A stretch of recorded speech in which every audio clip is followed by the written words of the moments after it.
Sumasahimpapawid mula sa Premier Ibanag City of the North.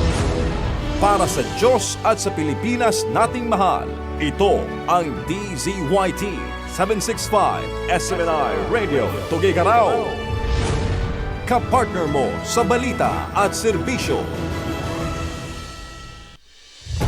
Mga balita, impormasyon, serbisyo at inspirasyon dito lang sa DZYT 765 SMNR Radio Tuguegarao. SMNR Radio News Blast.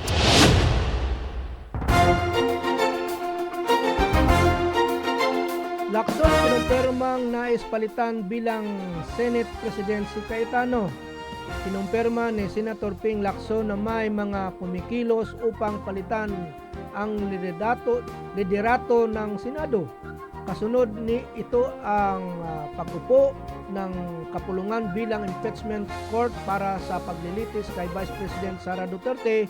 Ayon kay Lacson, layunin ng hakbang na palitan si Senator Alan Peter Cayetano bilang Senate President at iluklok si Sherwin Gatchalian. Anya na negotiable ang pananawagan ng Senate Minority Bloc na gawing Senate President si Gatchalian at hindi nila tatanggapin ang kahit sinong ibang kandidato at makatutok sila sa tinatawag ng fresh start para sa Senado. Kabilang niya sa mga sumusuporta kay Gatchalian, sina Tito Soto III, Beg Subere, Risa Hontiveros, Bam Aquino, Keiko Pangilinan, Lito Lapid, Rapi Tolpo, Erwin Tolpo at JB Hirsoto.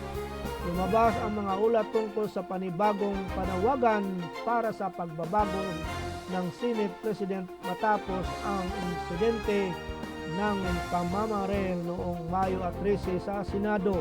Samantalang inaasahan magsimula ang impeachment trial laban kay VP Sara sa Hulyo 6.